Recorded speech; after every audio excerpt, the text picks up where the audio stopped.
Ini makcik-makcik ni dah tunggu daripada sebelum Ramadan. Ni dah masuk haji dah tak boleh pergi dah.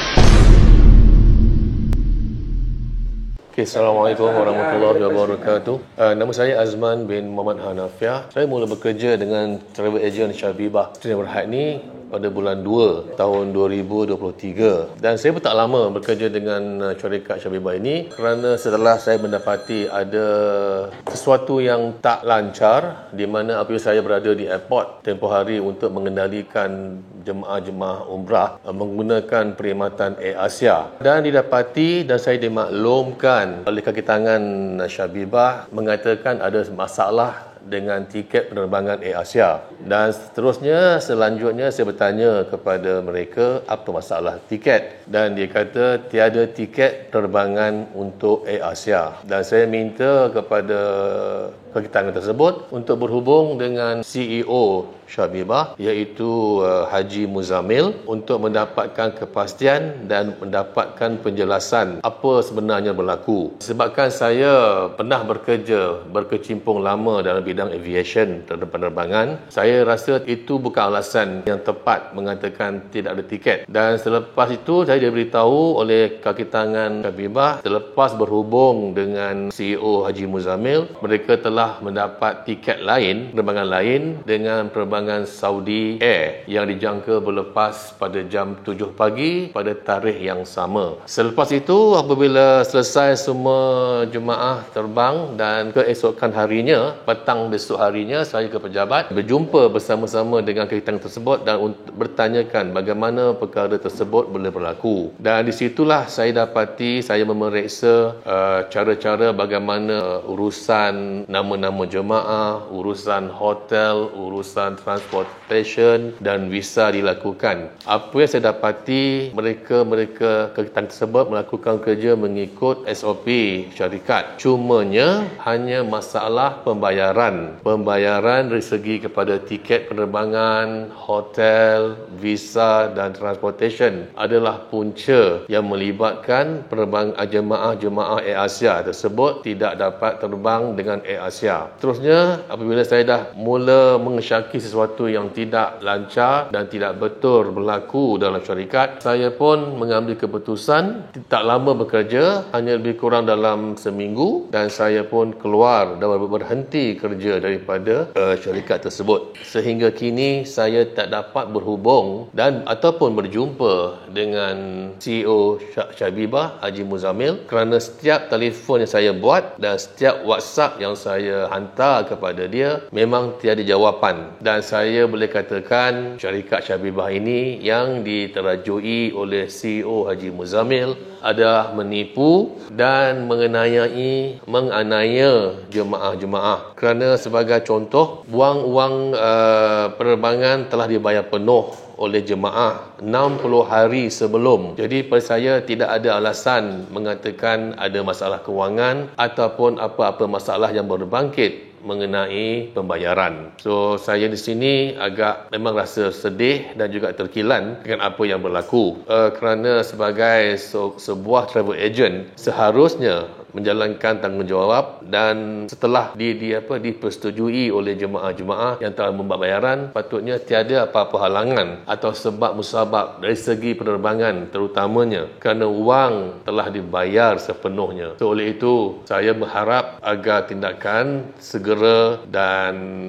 tegas dan segera harus diambil oleh pihak berkuasa. Terima kasih. Assalamualaikum. Saya cuma nak bercakap tentang syarikat Syabibah Travel and Tours berkenaan dengan pakej umrah yang sepatutnya saya akan bertolak yang dijanjikan pada 8 hari bulan 3 2023. Tapi malangnya beberapa minggu sebelum tarikh penerbangan, syarikat Syabibah mengatakan perjalanan itu ditunda tanpa diberi tarikh yang baru. Jadi saya telah membuat keputusan untuk mendapat balik refund kerana tak yakin dengan apa yang dijanjikan oleh syarikat Syabibah. Beberapa kali sudah telefon pada CEO Haji Muzamil dan syarikat Syabibah, tapi malangnya setiap kali panggilan tidak dijawab. Apa yang menjadikan lagi, sebelum ini dikata akan memulangkan balik keseluruhan yang kita telah bayar untuk dipulangkan balik kepada saya dan jemaah yang lain. Tapi tak ada apa-apa keputusan yang dibuat oleh Haji Muzamil. Saya merayu pada Haji Muzamil supaya pulangkan balik duit-duit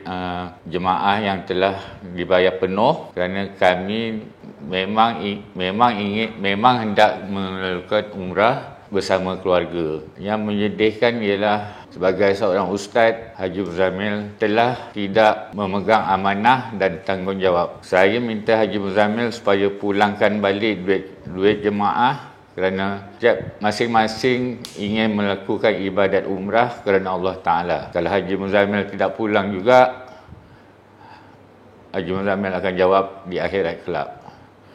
Itu saja. Terima kasih. Assalamualaikum warahmatullahi wabarakatuh. Okey, jemaah yang rasa yang patutnya berterbang pada 8 bulan 3 2023, tapi kami jemaah tidak dapat terbang pada tersebut memandangkan tiada tiket yang dibeli. Jadi kami rasa kami tak anaya pada syarikat tersebut. Haji Muzamil sendiri sebagai CEO patutnya bertanggungjawab, datang berjumpa dan berbincang. Tapi setiap kali panggilan dibuat, pergi ke pejabat, beliau tiada di office. Jadi tiada juga kerjasama daripada staf Syabibah. Jadi dengan ini saya mohon Haji Muzamil tolong bayar duit yang telah diambil daripada kami. Kami minta refund. Itu sahaja. Jadi duit itu pun daripada hasil titik puluh kami bekerja. Kami bukan berkalangan orang yang senang. Kami menabung untuk mengerjakan ibadah umrah. Memang teruja nak pergi, tapi rasa sedih dengan keadaan yang terjadi. Oleh itu, Haji Muzamil digelarkan sebagai ustaz, lebih memahami, lebih mengetahui hukum agama. Jadi pulangkanlah duit kami sebelum, macam kita kata ajal maut kita tak tahu bila. Jadi pulangkanlah duit kami, jangan besok tuan didakwa di akhirat kelak. Itu saja. Terima kasih. Assalamualaikum warahmatullahi wabarakatuh. Saya adalah peserta umrah yang dijadualkan pada 8 bulan 3 dari syarikat Syabibah. Memandangkan syarikat Syabibah memberi jadual yang tidak munasabah, bermaksud tidak dapat menunaikan tarikh yang sebenar dan menunda tarikh tersebut. Maka dengan itu saya untuk membatalkan hajat saya untuk pergi ke umrah. Dengan itu saya minta Tuan Haji Muzamil memulangkan balik duit yang kami bayar kepada syarikat Syabibah. Diharap Haji Muzamil memahami kami yang tidak berkemampuan untuk melaksanakan umrah ke Tanah Suci. Diharap Tuan Muzamil dapat memulangkan semua wang yang kami berikan kepada syarikat Syabibah. Tuan Syabibah kena faham, kami bukanlah orang yang senang, kami orang yang susah. Tuan Haji Muzamil diharap faham situasi kami dan dapat sekiranya Tuan Haji memahami semua jemaah yang terkandas hendak pergi ke mengerjakan umrah di Tanah Suci. Sekian dari saya. Sekian, terima kasih. Bismillahirrahmanirrahim. Assalamualaikum warahmatullahi wabarakatuh. Saya dari Gombak adalah yang tertipu dengan syarikat Syabibah bahawa pada 83 kita akan pergi umrah. Jadi saya minta agar Ustaz Muzamil pulangkan duit umrah dan saya terpaksa keluarkan duit tabung haji yang saya dah longgok selama 20 tahun. Jadi diharap supaya Tuan Muzamil pulangkanlah. Kesianlah kepada makcik yang sudah hampir umur 70 tahun. Mana dia adalah makcik ni adalah seorang yang paling tua dalam pakej umrah ini. Saya minta Tuan Muzamil terima kasihlah kepada kami semua. Sekian, terima kasih.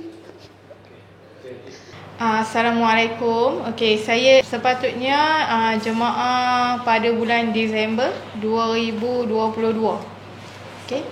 Tapi disebabkan pengurusan Syabibah, kami tak dapat terbang pada Disember 2022. Okey, dan kita orang tukar pakej lagi pada sepatutnya terbang pada 8 bulan 3 pun tak terbang juga disebabkan masalah-masalah daripada pihak Syabibah lah.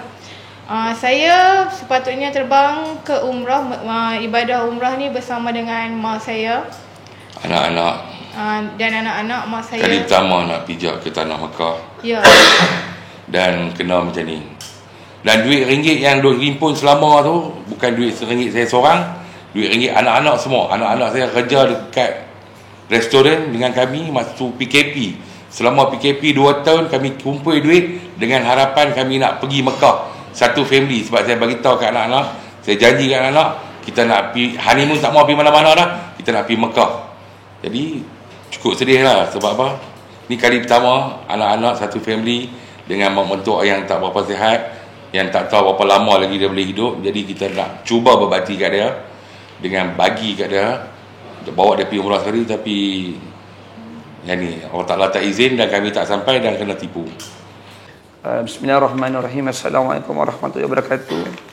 Amma ba'd, saya bersama dengan mangsa-mangsa yang saya kira mangsa yang teraniaya dengan penipuan yang dilakukan salah satu syarikat yang kita sedia maklum, syarikat yang di mana telah banyak kita kira melakukan penipuan, bukan saja melibatkan umrah, tetapi syarikat ini juga banyak melakukan aktiviti, maksudnya pengarah syarikat ataupun individu yang memiliki syarikat ini telah banyak melakukan penipuan demi penipuan pada sebelum ini. Dan saya kira ini salah satu benda yang tidak serik. Ditularkan, ditangkap, direman, dilepaskan. Ditular, ditangkap, direman dan dilepaskan. Dan saya kira dia mempunyai, adakah dia mempunyai network ataupun mempunyai hubungan yang kuat sehingga kan beliau masih lagi tidak dituduh, dan dia menerima hukuman dan dipenjarakan. Sebab saya rasa kalau pelaburan penipuan yang dilakukan sebelum ni mungkin kita kira masih lagi boleh ada toleransi, kerana ada willing buyer, willing seller lah. Kerana kat situ ada supply and demand kat situ. Ada pro and con kat situ sebab ada permintaan, ada kehendak, ada kemahuan. Tapi ni orang yang datang ni bukan kena menipu pasal melabur. Ini semua nak pergi umrah ni, tengok makcik ni dah macam mak saya. Ni hajah-hajah ni dah macam ibu saya, pakcik ni haji ni dah macam ayah saya. Dan hari ni kita juga bersama dengan salah seorang yang pernah berkhidmat 15 hari di syarikat ini, dan dia juga adalah orang yang sama-sama nak bangunkan syarikat, tapi syarikat ni punya menipu, ambil duit daripada orang ramai semata-mata untuk mengkaburkan duit orang ramai ni hanya untuk kepentingan peribadi. Dan macam mana kalau kau nak hantar jemaah umrah, engkau tak bayar fully deposit, fully payment, engkau tak bayar keseluruhan duit untuk diterbangkan, macam mana jemaah-jemaah ni nak terbang? Jangan saya jadi bingung sangat. Duit umrah ni kita pun jahat juga, bukan orang baik kita pun banyak buat benda kejahatan, macam-macam kita buat, tapi tak tergamaklah kita nak ambil duit orang yang nak pergi tunaikan umrah. Ni tak kesian ke? Macam mana orang macam ni yang saya kira sudah-sudahlah Haji Muzammil buat perkara ni dah melampau. Seolah-olah anda tak ada pemikiran. Ni makcik-makcik ni siapa yang nak kena tanggung? Siapa yang nak tolong? Dari saya kira mangsa-mangsa pengadu saya ni bukannya tidak ada toleransi. Kamu menipu bukan sekali. Peringkat awal kamu kata tukar jadual. Dia orang tunggu. Lepas tu kali kedua tukar lagi jadual, tunggu. Kali ketiga tukar lagi jadual, suruh tambah duit pula kali ketiga. Betul tak macam tu? Suruh tambah duit lagi. Peringkat awal saja orang dah bayar 124,000 dan juga 36,000, itu dah cukup banyak untuk mereka. Tak tahulah anak bagi ke duit tabung ke, simpan duit kat tabung haji, semua duit tu lah. Tiba-tiba masa kali ketiga kau kata nak terbang, kena tambah duit lagi. Dan ada yang ada kemampuan, ada yang tak ada kemampuan. Dan yang tahun lepas punya yang patut terbang pun tak terbang lagi. Cuba bayangkan yang sekarang saya dapat maklumat yang terbaru, orang yang patut terbang, dia pindahkan jadual lagi, terbang bulan 7, tambah duit lagi. Maksudnya hari ini, keadaan ini, toleransinya sudah cukup kuat, tolak ansurnya sudah cukup. Jadi saya kira hari ini tibalah masanya untuk kita membuat laporan polis. Dan hari ini makcik-makcik ni yang tak pandai pun, tak pernah pergi pun balai polis, kenal balai polis ni kalau waktu kat jalan dia, orang tahan kereta dia, waktu orang tahan roadblock. Hari ini makcik-makcik ini bersama dengan kita pergi ke balai polis. Kita siap. Kita kita tolong bantu bagaimana untuk membuat laporan polis. Bayangkan ni, bukan faham mana. Takkanlah kau tak ada otak, kau tak ada fikiran nak kenakan orang-orang yang macam ni. Bila kita ambil kes ni, kita dah cakap, kita dah berhubung, kita dah ada rundingan. Berjanji pun tak tepati langsung. Katakan nak refund 10,000, 10,000, 16,000. Yang kali kedua 124,000 ni kata nak bayar pada 16 bulan 5. Dengan kita saja berjanji daripada sebelum Ramadan. Bulan Ramadan kita tak ganggu, tahu nak raya. Kita biarkan. Tapi apa yang dia buat? Dia buat tak tahu. Lepas raya kita telefon selepas 2 minggu. Bukannya kau lepas raya terus. 2 minggu baru telefon. Janjinya 16 hari bulan 5. Saya janji, saya akan bayar, akan refund. Sampai 16 bulan tak angkat telefon. Sampai 16 bulan tak angkat telefon. Kita bagi lagi masa 2 hari. 2 hari baru kita datang ke pejabat dia pada 18 hari bulan. Bila kita pergi ke pejabat pada 18 bulan, berjumpa dengan 3 orang staf dan 1 COO. Kita berjumpa 3 orang staf dia, salah seorang ada COO, yang kedua adalah accountant dia, merangkap admin accountant dia lah, 3 orang. Dan suruh berhubung dengan dia nak berbincang pun tak dilayan. Sampailah kita pergi ke rumah untuk tujuan untuk bertanyakan macam mana duit-duit yang kau janji nak refund dengan makcik-pakcik ni. Duit-duit pakcik dengan makcik ni nak dapat duit, nak pergi umrah je. Bukannya kau nak bagi duit pelaburan ke, kau janjikan keuntungan bulan dan bintang ke. Tak ada. Ini pasal nak pergi umrah. Datang depan rumah dia pun dia tak keluar. Jadi saya rasa sudah cukup lah. Sekarang ni saya minta kepada pihak polis Diraja Malaysia, sahabat saya, keluarga saya, untuk tengokkan kes ni. Dan sudah tiba masanya saya minta supaya syarikat ini, pemilik syarikat ini, individu pemilik syarikat ini, termasuk kaki tangan yang bersubahat mana-mana dengan syarikat ini, ditangkap. Mungkin kaki tangannya dipanggil untuk rakaman percakapan untuk memberikan semua bahan-bahan bukti ke mana duit transaksi pergi. Setiap syarikat dia ada accountant dia, kan? Kalau syarikat besar yang collect duit juta-juta ni dia ni ada satu pengadu berhubung dengan saya 1.4 juta kena tipu dengan syarikat yang sama. Ni. Jadi saya rasa kalau kita biarkan dia lagi, lebih ramai lagi yang kena tipu. Dan saya tak tahu ke mana duit dia pergi. Dia kata akaun kena freeze dan sebagainya. Kalau betul kena freeze, tunjukkanlah bukti akaun tu di freeze, kan? Ini makcik-makcik ni dah tunggu daripada sebelum Ramadan, lepas Ramadan, hari raya nak pergi umrah. Ni nak masuk haji dah tak boleh pergi dah. Sekarang tak boleh pergi. Bulan 8 kan baru boleh pergi balik. Wah, ajar betul. Bagi saya melampau. Tak ada perimanusiaan. Sekurang-kurangkan. Kenapa saya boleh cakap macam ni? Sekurang-kurang macam ni lah. Kalau orang tak boleh terbang, engkau beritahulah 2 minggu sebelum. Betul tak? Tak payahlah abang ni dengan isteri dia duk prepare, duk hantar anak nursery ke whatever, ke hantar rumah mak ke apa semua. Pakcik-pakcik ni anak beranak semua minta cuti nak hantar pergi ke airport. Takkan tak ada perasaan langsung. Ini tak. Hari nak terbang tu bagi tahu tiket tak ada. Hari nak terbang tu bagi tahu kapal terbang tak ada. Hari nak terbang tu bagi tahu visa tak approve.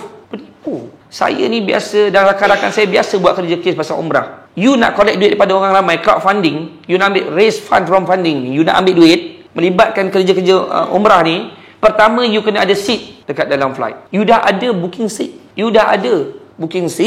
Baru you boleh collect duit daripada orang ramai. Sebab apa? Orang kena beli seat you berdasarkan quotation yang you keluar. Macam mana you boleh keluar quotation dulu kalau sebelum you ada seat? Macam mana you nak tahu price yang sebenar? Katakanlah price untuk pergi umrah ni 7,500, you buka awal, tapi you tak pergi beli tiket seat dulu, tiba-tiba harga naik. Betul tak? Logik tak? Jadi mana-mana syarikat umrah yang nak jual umrah, maksudnya nak bawa orang ke tanah suci umrah ni, dia mesti kena ada seat, dan dia kena mesti ada seat dulu. Seat tiket flight tu kena ada dulu, barulah dia boleh jual tiket. Bila dia jual tiket, barulah betul. Hotel ni boleh dimaafkan lagi, Hafizi. Boleh dimaafkan lagi. Kenapa? Sebab hotel ni mungkin bila orang dah confirm fully booking dah bayar, mungkin baru dia tengok, okay, by grouping 40 orang, okay, 40 hotel yang berdekatan, mungkin boleh dibincangkan lagi. Tetapi kalau tiket flight pun tak ada, memang awal-awal dah memang menipu. Memang nak menipu dari awal lagi. Jadi saya kira ni memang dah melampau. Jadi saya minta kepada pihak polis, kerana kita akan berhubung dengan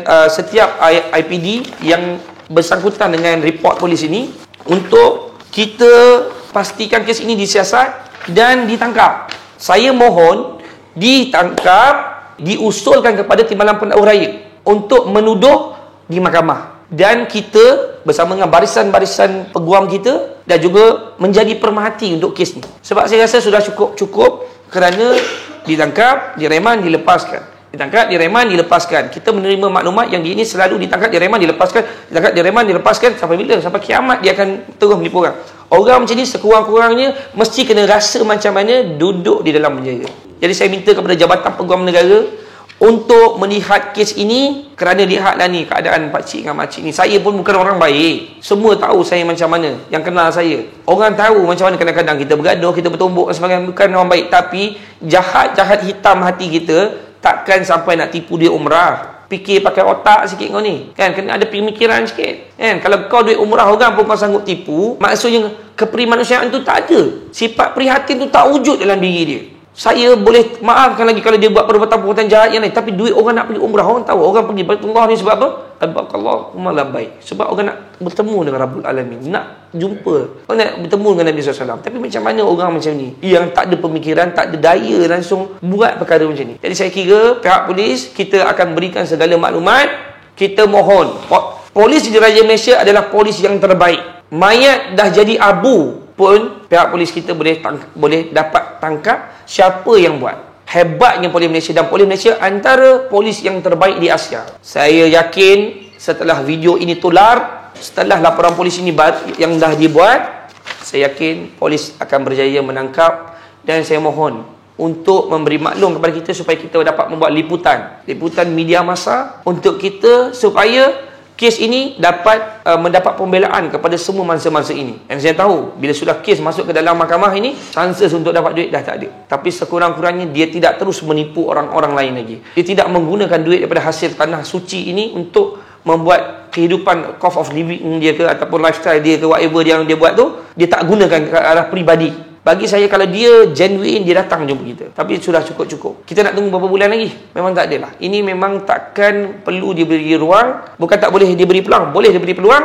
Tapi tidak ada ruang lagi. Kita gunakan proses ini untuk pendawaan. Jadi saya minta kepada Tan Sri IGP Malaysia kita, Tan Sri IGP PDRM, Tan Sri Akhil Resani, untuk melihat kes ini satu konteks yang lebih besar. Jangan melihat ini satu konteks yang kecil. Lihatlah kes ini satu konteks yang besar, kerana ia melibatkan orang-orang yang terkandas nak menunaikan umrah. Orang-orang yang terkandas nak menunaikan satu ibadah yang kita kira Allahu Rabbi, susah nak digambarkan. Sebab saya tahu perasaan nak pergi umrah bila tak dapat. Saya tahu tu benda tu macam mana rasa perit dia, sakitnya bila lagi-lagi ditipu. Dan kadang-kadang yang tak masuk akalnya, Tan Sri, pada hari nak terbang tu pun baru tahu pada dia. Macam mana ni orang yang tak ada perasaan langsung, tak ada perimanusiaan langsung. Jadi saya minta supaya kes ini dipandang serius oleh polis di Raja Malaysia untuk dari segi siasatan. Dan saya mohon untuk pendawaan pihak Jabatan Peguam Negara melihat kes ini sebagai satu kes public of interest. Ini melibatkan interest of public yang penting untuk kita lihat, kerana tidak mahu lagi orang-orang lain ditipu oleh orang-orang yang sebegini. Kerana kita sebelum ini dah beri peluang untuk refund, dah beri peluang, ruang untuk refund, tapi tidak. Sudah hampir 1 tahun. Boleh sampai 1 tahun ni. Tak lama lagi. Jadi ini orang yang memang tak ada perasaan. Jadi saya kira cukup-cukuplah. Mereka hari ini sudah bersepakat, bersetuju untuk kes ini ditangkap. Dan sekiranya dia ingin berbincang, berunding, refund, barulah kita laporan akan ditarik. Tapi kalau tiada sebarang refund yang dia buat, dan mereka tak tuntut pun duit lebih daripada apa yang patut orang nak. Kalau kau terima duit daripada RM124,000, RM124,000 saja kau bayar. Kalau kau bayar kepada syarikat, kepada kumpulan jemaah ini RM36,000, dia bayar RM36,000 saja kau bayar. Dia tak minta interest, dia tak minta apa-apa percentage kat sini. Malah dia orang keluar kos lagi ni untuk kita. Keluarkan kos lagi untuk fees dan sebagainya. Jadi ni memang saya kira kau ni memang tak ada fikiran, tak ada otak. Jadi saya minta kepada Polis Diraja Malaysia, tolong ambil serius, fokus dengan kes ni. Sebab akan ada lagi cendawan-cendawan tumbuh lagi orang yang akan kena tipu. Jadi cukup setakat ini, dan insya-Allah saya akan berhubung dengan IO case supaya mereka menjadikan benda ini sebagai satu perhatian dan priority untuk mereka. InsyaAllah saya pasti kes ini ada bahan-bahan yang boleh didakwa. Kerana apa? Totally mudah je. Saya bagi contoh yang paling, bukan contoh, ini benda yang kena tahu. Bila dibayar tak terbang, sudah cukup penipuan. Paling mudah nak tengok. Apa buktinya? Kalau dia terbang, tak adalah dia ada kat sini. Selesai. Penipuan tak? Siapa yang tawarkan package ni? Syarikat ini. Siapa yang tawarkan package ni? Individu dalam syarikat ini. Siapa yang buat payment? Ni mangsa-mangsa. Jadi sekarang ni apa kita kena pembelaan kita kena, ya betul pembelaan, tapi sekarang ni mudah ya nak tahu menang tak menang kes ni. Orang yang dalam ni semua tak terbang. Kalau tak terbang apa? Tipu tak? Tipu. Jadi selesai masalah. Jadi saya rasa tak ada benda lagi. Jadi wabillahi taufiq wal hidayah. Wassalamualaikum warahmatullahi wabarakatuh. Jom